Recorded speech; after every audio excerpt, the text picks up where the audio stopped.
Our second defense today is by Ms. Emma Pourciau, and her thesis statement reads, "The apparent complementarity of men and women, as taught by John Paul II, is supported by science that shows that the male and female brain complement each other biologically and psychologically." Please welcome Ms. Pourciau.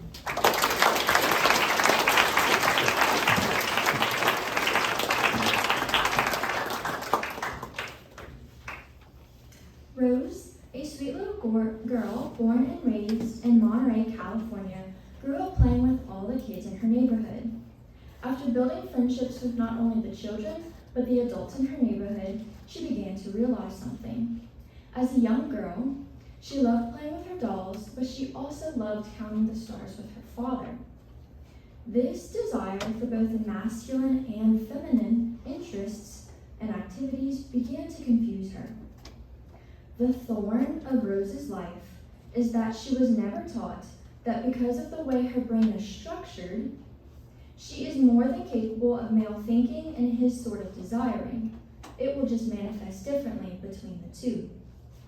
Both male and female brains contain the same parts, such as the cerebrum, the cerebellum, and the brainstem. But the differences lie solely in how these parts are utilized and prioritized. Therefore, she can have more masculine modes of thinking while still being fully feminine. One of the easiest ways to understand and to differentiate the male brain from that of the female is to understand that the male brain is more apt to systemizing, whereas the female brain is more empathetic. Therefore, the apparent complementarity of men and women, as taught by JP2, is supported by science that shows the male and female brains complement each other biologically as well as psychologically. This complementarity of men and women is not only a social structure, but a biological truth. This is why gender roles in our society appear to be so specific. They are ingrained within the human brain. The brain, as a whole, sends and receives chemical and electrical signals throughout the body. Different signals control different processes, and your brain interprets each. Some messages are kept within the brain, while others are relayed through the spine and across the body's vast network of nerves to distant extremities.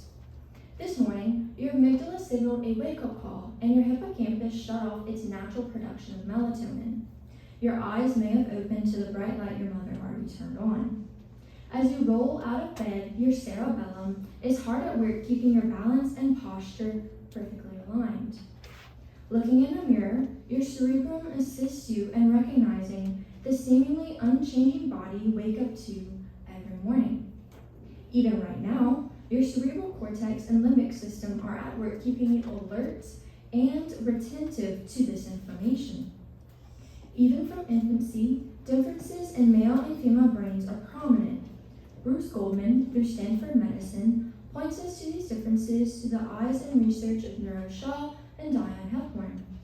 Based on Dr. Shaw's research, the basic human behaviors that are essential for survival are innate rather than learned, therefore making the basic hardwiring of male and female brains different. Up to this point, most researchers believed and concluded that observable differences between males and females were due to cultural effect. More recent human brain research proves otherwise. Over the past 15 years or so, there have been a sea change in new technologies that have generated a growing pile of evidence that there are inherent differences in how men's and women's brains are wired and how they work. Shaw goes on to make a point to distinguish between how the male and female brains are different, not how one may work better than the other. As she talks about in her study, Hepworn explains that the female brain is better at remembering people or information long term, where the male brain is better at visualizing structures or juggling items in working memory. These studies show differences in behavior and cognition rooted in the brain. Mirroring this study is Salmon Baron Cohen's explanation that the female brain is more empathetic while the male brain is more systematic. This coincides with Hepworth's research, finding that women have better long-term memory while men visualize in a more distinct way. Dr. Cow, editor of the first issue of the Journal of Neuroscience, has focused solely on sex differences and nervous system functioning, saying that brain imaging studies indicate that these differences extend well beyond the reproductive domain. Adjusted for total brain size, a woman's hippocampus, critical to learning and memorization, is larger than a man's and works differently. Conversely, a male's amygdala, associated with the experience of emotion and recollection of such experience, is bigger than a woman's, and it too works differently. Through Dr. Cal and other research, it has been found that not only is the male's brain amygdala larger, but he more frequently uses the right side while a woman uses the left. Lending to this understanding is the fact that the two hemispheres of a woman's brain talk to each other more than a man's do. The University of Pennsylvania conducted a study in 2014 where it was found that the two hemispheres in the female brain coordinate strongly while male brain activity is found over local regions instead. This is attributed to the corpus callosum being larger in the female brain, allowing more symmetry throughout the hemispheres. Although the brain has many complex functioning pieces and parts that command the body, it is not the only source of action. Oxford Languages defines psychology as the scientific study of the human mind and its functions, especially those affecting behavior in a given context. The mind is very similar to the brain in the way they both have three main modes of functioning. The foundation for critical thinking describes these basic functions of the mind as thinking, feeling, and desiring. When the mind thinks, it is conveying things that are happening, allowing a person to define situations, relationships, and problems. Feelings evaluate the state of things around us, telling us if they are positive or negative, while desires allocate energy into action in keeping with what we define as desirable and possible. The feminine genius correlates with a greater transhemispheric communication. Women are better able to connect feelings to words and use language to express interior experiences and memories. This helps them communicate verbally with others, which builds relationships. On the other hand, within the male brain, there's less connectivity between the right and left hemispheres. This allows for greater compartmentalization. At the same time, there is actually more connection between the front and back of each hemisphere in the male brain. These two realities contribute to the masculine genius. Men are better at spatial organization and abstract thinking. These qualities dispose a man to make decisions and solve problems that are related to the external environment. Intrahemispheric frontal lobe modularization is more natural for men, which makes it easier to detach from the emotional considerations of a situation.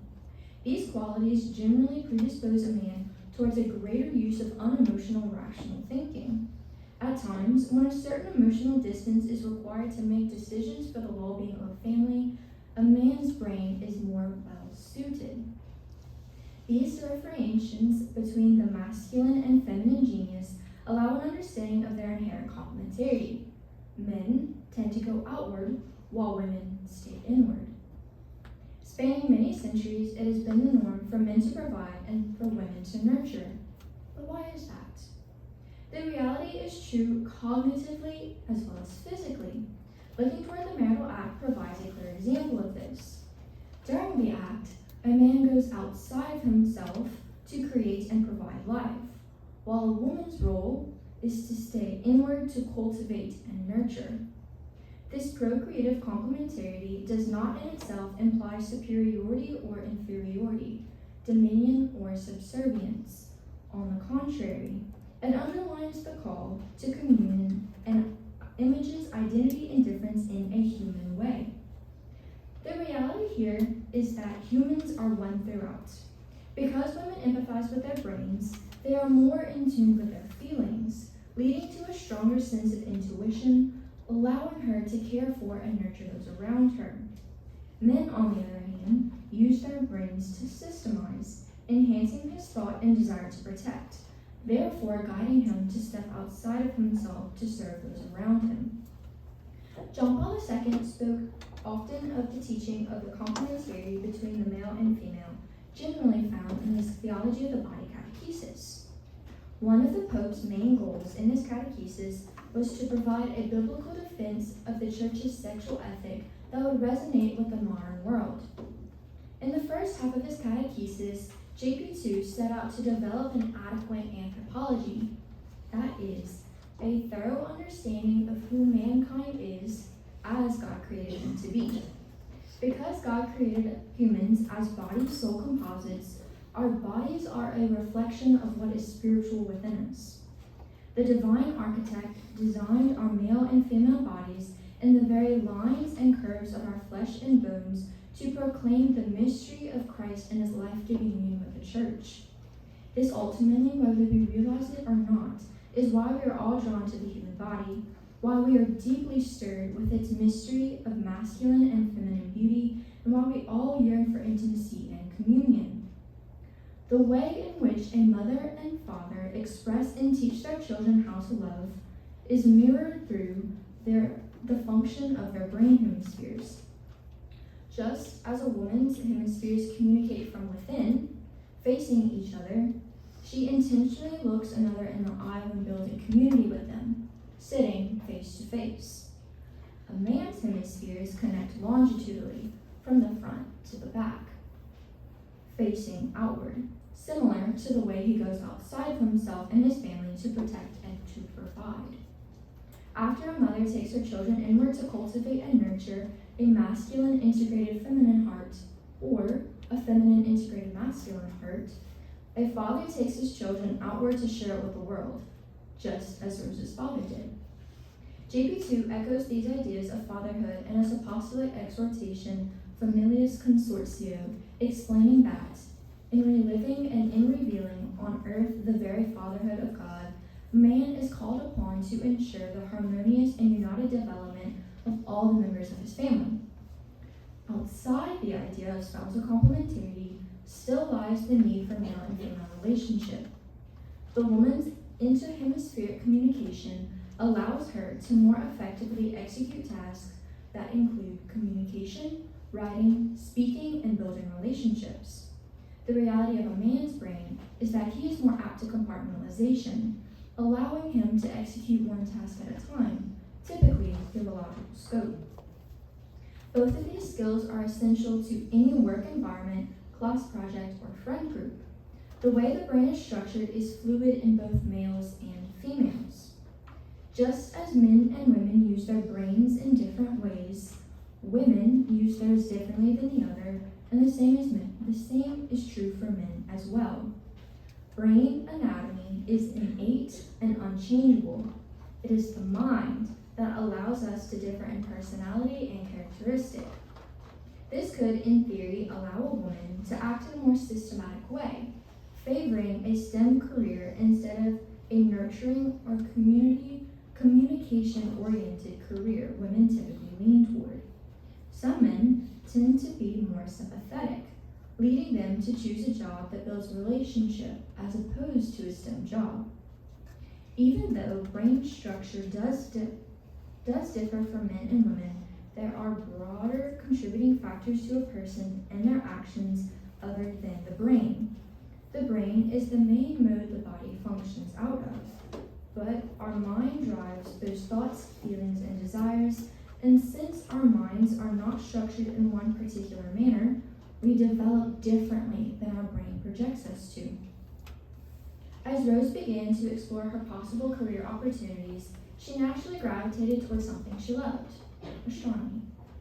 After many years of learning about masculinity, femininity, and the intrinsic relationship between the two, she realized she is a different astronomer than her male counterparts, but equally as important.